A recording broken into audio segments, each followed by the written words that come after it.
Hey everybody, welcome back to the channel. I always say we got a lot going on, but this time we really do have a lot going on, so let's take a look and I'll give you the update. So here we go, the front bumper, not in complete restoration as you can see. Just trying to get it gloss black for now. I'll let the body guy come in after the fact, let him take care of that, but going to be going on the car very soon, and so we can line up the fenders and all of that. So let's get to the car and see what's going on over here. Okay, so much has changed. The radiator support got put on, that's all been restored. The bumper brackets have been put on, they have been restored. A little drip there in the paint, not too worried about it. You got brand new bushings right here, which were completely rotted out and gone when I got the car, so that's pretty good. We got the brace restored, and if we come over here and take a look, this is where I want to give you the update. There's a little splatter on there because I've been buffing the car a little bit, but as you can see, doesn't look 50 years old anymore at all. A little splatter there on the sway bar, that'll all get cleaned up, but came out pretty good. I'm pretty happy with it. And if I move down over here, we can take a look at what's going on right there. Not sure if I can zoom in on that. Yeah, there we go. Okay. So right there we are bolted to the floor. And I'm going to take a walk to the back of the car. And let me show you what's going on over here. So we've got a lag in the floor right here where there was a bolt. And we hooked up a strap to this section over here, which I'm going to get right back to. And I'm going to show you one more thing as we move around.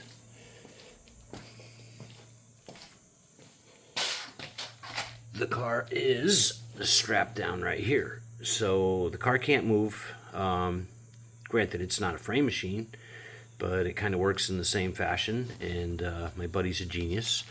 So let's talk about what he was able to do. So came over, we put some lags in the floor, we locked the car down. I don't know, you probably don't recall, but if you go back to a few videos back, I show this. And this right here was all caved in. This is pulled out a little bit, but it's still got to be pushed back. And this right here was completely caved in. It still looks a little bit bowed, but the main factor is this cage right here, which this bolt and this bolt connect the inner fender, and it matters a lot that that's in the right place when the fender goes on the car. So that's where the crash was. That got stuffed in.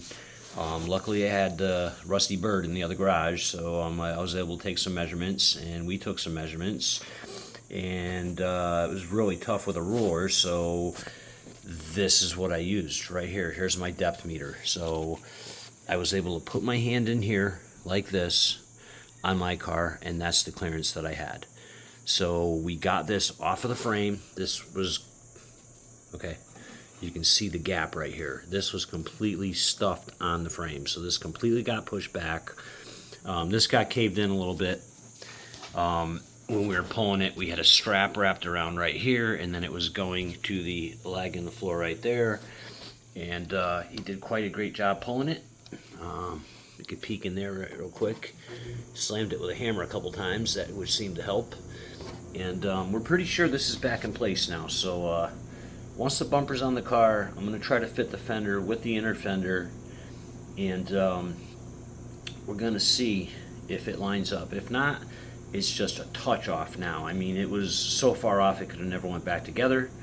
So we'll get back up into here, and we will look at this. And if we take a good look at this right here, this is caved in. I'm not sure if you can see that or not.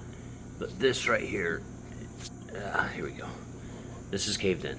Okay, so what's going to have to happen is I'm going to have to grind that off right there, grind that weld off, and right here, and right down below.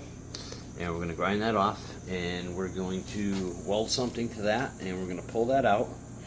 And hopefully, when that happens, it's going to pull this section right here out, which if you can see underneath, it's not too bad. You can kind of see there's a plate there, like a brace that goes towards the front of the cowl, and right now that's been lifted up. So once all this right here comes towards me this way, we should be in a lot better shape. That should finally, as you can see right now, that's, I don't know, I'm going to try to zoom in on it. You can see it's very tilted and it's going uphill that way. I don't know if that makes any sense.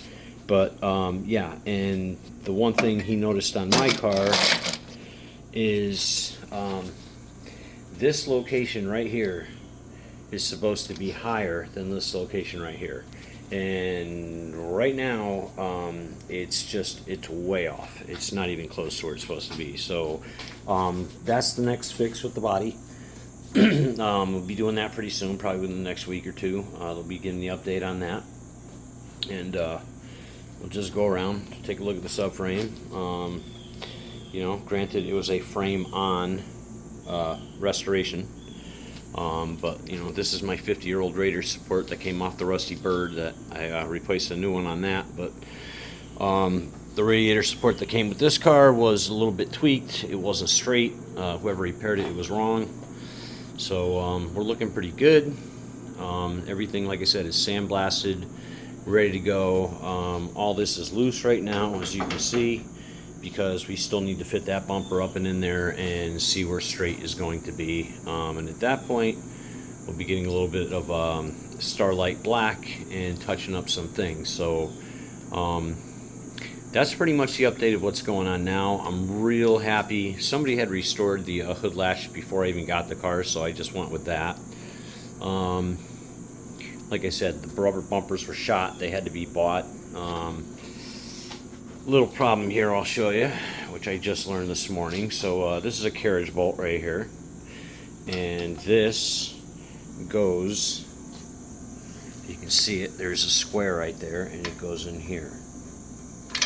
Okay, but if you look inside of there, I don't know if I can get a good shot of it, it is too small. It's the right length, but it's too small and it won't lock into place. So basically this square right here, sorry if I can back up a little bit, this square needs to be a little bit bigger, and it needs to be the exact size of that square right there, because what will happen is it'll pop into place and then it'll lock, and I can get a nut on the inside of the bumper, which would be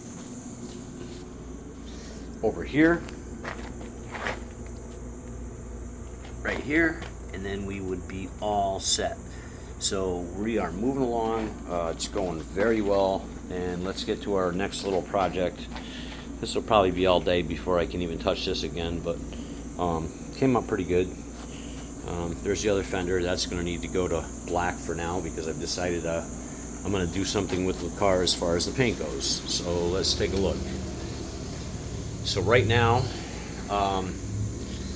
I took some 800 sandpaper to the paint, and as you can see, I mean, that's not perfectly mint and shiny, but it's got a shine to it. You know, it's got a slight reflection. You can't really see a ton, but I'm not done with it yet.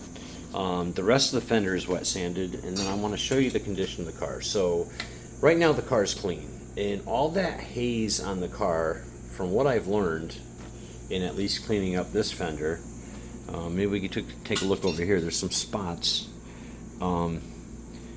There appeared to be like a concrete or a mortar on the car. Like right here, you can still see it. I still got to get that off. Let me back up a little bit right here. And it almost seems like a mortar or a concrete spray that somebody was working next to the car. The car was parked right next to it, and unfortunately, this is what happened to the car. So you're not washing that off. I've even tried lacquer thinner. That won't take it off. So, you know, the paint's not in perfect shape, but it's not bad.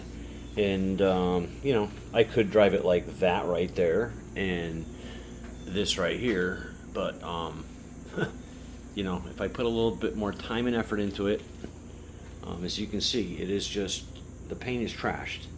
I don't know who would do such a thing and leave this car next to somebody spraying concrete or mortar, but that's what happened.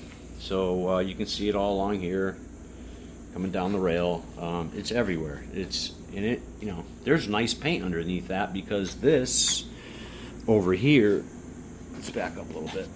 This over here used to look like that over there. So I don't know if I can give a good comparison there and back out, but You can see the shine is coming and all the haze is gone, you know, way down at the door level. Down at the door level, it's pretty much disgusting, but up here, it's starting to shine up. Like I said, I'm not done with it.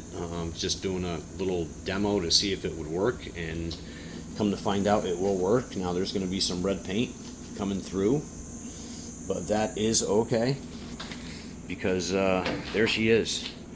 And that's the hood I'm going with on this car, because let's take a look up here. Okay, so this right here, that was my first car. It was in that color, had same rims, same hood, same nose. It was a 4-speed 350 Formula, 1973. And unfortunately, there was some bad stuff that happened with that car. I'm not going to go into it right now, but you know, that's what ended up replacing it right here. So when I saw the Trans Am, it looked like that. And this right at that point, the paint was all faded out. The quarters were rotted off of it. You know, you couldn't get quarters at that time. Maybe you could get skins, but there wasn't just too much to get. So anyway, this car replaced that car, and I've always liked the look of that hood looking down these snorkels right here, because as you can see, take a back up a little bit. As you can see, you know, that's my view from the driver's window, and it's a pretty cool view. So I know it's a Trans Am. You know, we still will keep the Trans Am decals on it, but just my preference to go with that hood. So like I was saying, that red paint, you know, whatever. It's got some patina. Call it what you want. I might try to touch it up when I go to paint this fender over here, because I am going to put this in black for now. Probably going to keep the hood red for now. More interested in driving the car, but like I said, it's moving along. So and I'll take a walk down this side. You can see a lot more haze. And then let's take a look at the passenger roof, which I spent a little bit of time on. And right around here, I was able to get most of it off, but I wet sanded it, and as you can see, it just didn't take it all the way down. So that little experiment on the driver's fender, that was 800 grit with an orbital air sander, and it worked out well. You know, the paint's not perfect, but there is a whole lot of black shine underneath all this. You can really see it just caked up on the spoiler there. It's totally caked on the trunk. So this would be probably a good comparison video after maybe my next one or the one after that, because here's maybe a better view. So you can see, you know, it's coming off on this side, but on that side it is total haze. So yeah, it's gonna be a lot of work, and like I said, I'm not painting the car for now. I do want to get it back on the road. I want to drive it. That's my main objective, but it's got to be safe. And yeah, that's where we're at. So like I said, the next part is we're going to pull this out right here. Hopefully that's going to pull this forward right here, and we're going to be able to fix this and get that right into place. We'll be able to place the fender in here. We'll be able to put the inner fender here and attach it right here and see if everything lines up and bolts up right here and here, which it should, no problem. So like I said, there might be slight more adjustment to do on the part where it's fixed right there, but it's minor adjustment at this point. It's going to be within 1/4 of an inch or less. So he did a great job on it. Spent about 3.5 hours on it.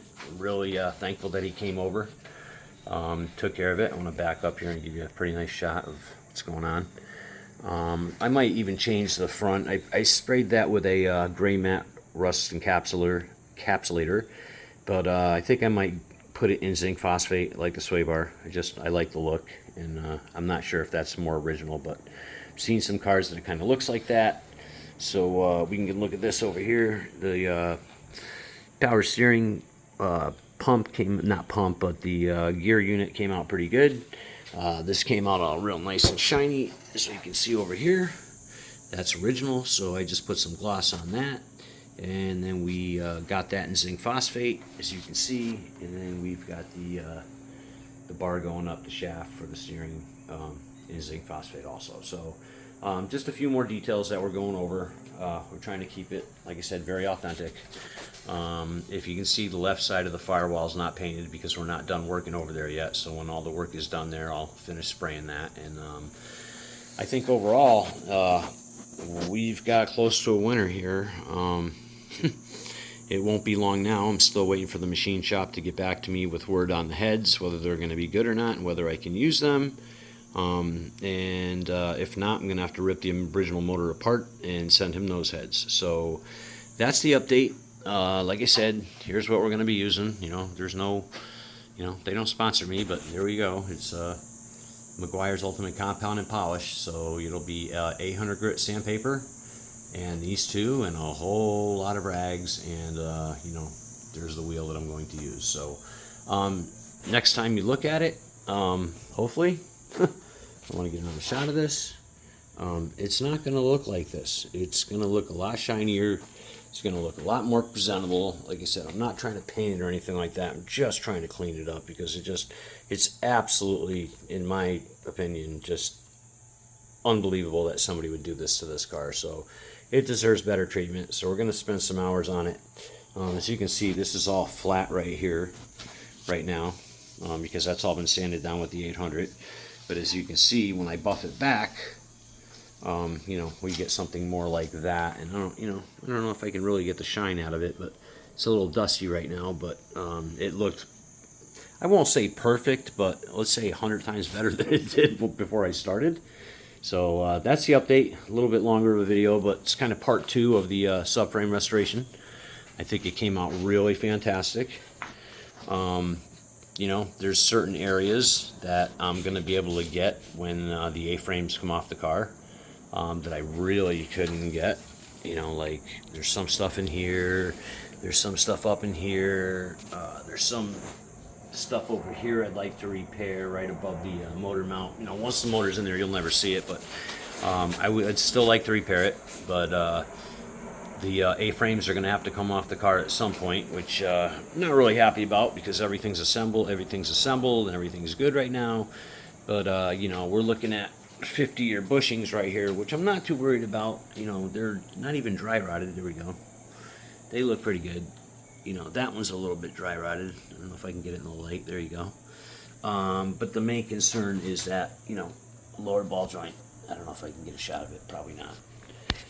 Down there. Or let's say under there, if I'm getting the shot. Alright, so that's what needs to be replaced. You know, we've done all the brakes, we've made it safe, but you know, if I go around a corner and I break a ball joint, I'm crashing the car. So that's another project we're going to have to get into, rip the car back down. I don't know where we're going to send the A-frames out to, but some of that stuff needs to get pressed. And, you know, I think at that point we may restore the dust shields and get into a little bit more detail on the subframe and the A-frames, because I'll be able to do the undersides, and I'll be able to get into the spring pocket over here. And I think it's going to be in really good shape. And then the other thing I'm considering, you guys can comment if you'd like to. Right now, I would think this car has the original 400 front springs, which are right down here. There they are, the springs. So it has 400 springs. It's got some, you know, powder undercoating on it and stuff that I can get off the springs, and I'm sure the springs are decent. You know, they're not going to fall apart, but that is another safety feature because there is some rust on there, and you know, I wouldn't want to go over a bump and break a spring. So considering, even though the car is a 400, considering upgrading the springs to 455 springs, because the 455 does have a little bit more weight to it with that bigger crank and the bigger journal. So I don't know how much more weight it is, but it is more weight because a 455 spring is different than a 400 and 350 spring. So if you guys want to comment on that, I feel welcome to. Haven't made that decision yet because we're not at that point, but we're getting there. I think once that fender is fitted and the bodywork is complete, then we're probably going to start the rip down on this while we're still waiting on the engine shop to give the update. So, you know, sorry for the little bit of a long video, but I kind of wanted to get into it. We had a lot of work that went into this. There was a lot of grinding, a lot of sanding, a lot of eating a lot of dust, and, you know, I think it was worth it. It's not perfect, but it sure doesn't look 50 years old or like it looked in the previous video. So that was kind of my objective.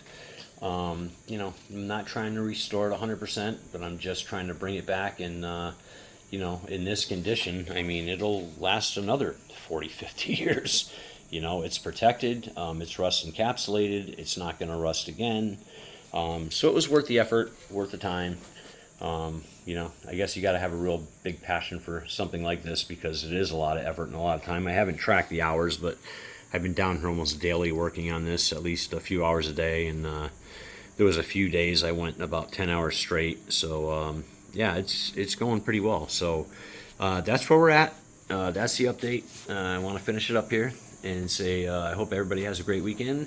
And just remember, Pontiac Power forever. Peace.